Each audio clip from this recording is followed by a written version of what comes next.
Hello guys, स्वागत है हमारे एक नए ब्लॉग में। आज हम लोग पढ़ने वाले हैं जो भारत में राष्ट्रवाद हुआ था उसके आर्थिक कारण क्या थे। हम लोग आज ये पढ़ने वाले हैं।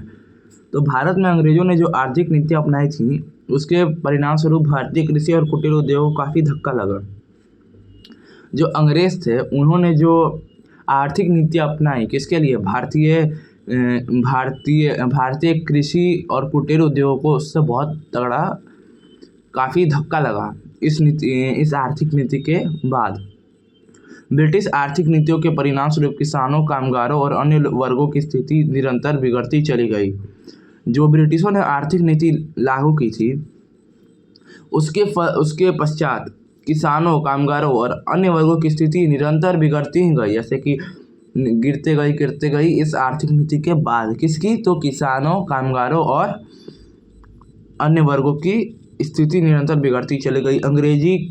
अंग्रेजों की कृषि नीति मुख्य रूप से अधिकतम भू राजस्व लगान एकत्रित करने के उद्देश्य से प्रेरित थी।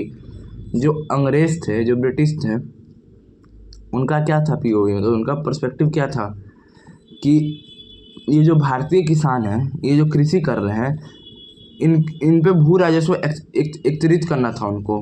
क्या था, समझे? उनको इस पे भू राजस्व एकत्रित करना था।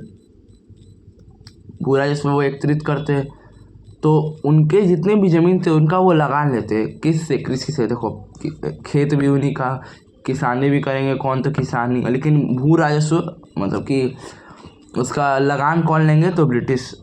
तो ये बहुत ज़्यादा लगान लेते थे, तो इसलिए किसान के पास कुछ बचता ही नहीं था।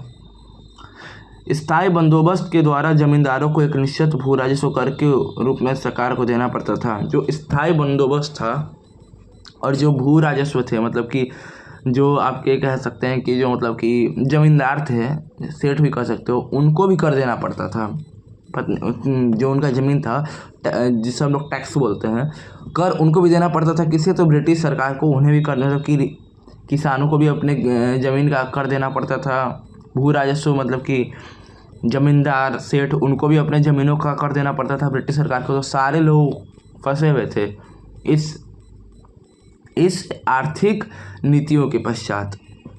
जितना कि इनके सरकार को देना होता था, जब भी जमींदार किसानों से उससे ही कहीं अधिक लगान वसूल करते थे। फिर जो जमींदार थे वो किसानों से बहुत ज़्यादा अधिक वसूल करते थे। क्या? कर, क्योंकि उन्हें भी कर देना रहता था। जैसे कि मान लो हमको 10 रुपये देना है, तो हम अपने नीचे वाले से भी तो पैसा लेंगे ना अधिक, कि मेरा कम लॉस हो। तो इसलिए किसान को इसका बहुत ही ज़्यादा इफेक्ट हो रहा था। ब्लॉग पसंद आया होगा, लाइक करना, चैनल सब्सक्राइब करना। मिलता है नेक्स्ट वीडियो में, तब तक के लिए जय श्री राम, राधे राधे।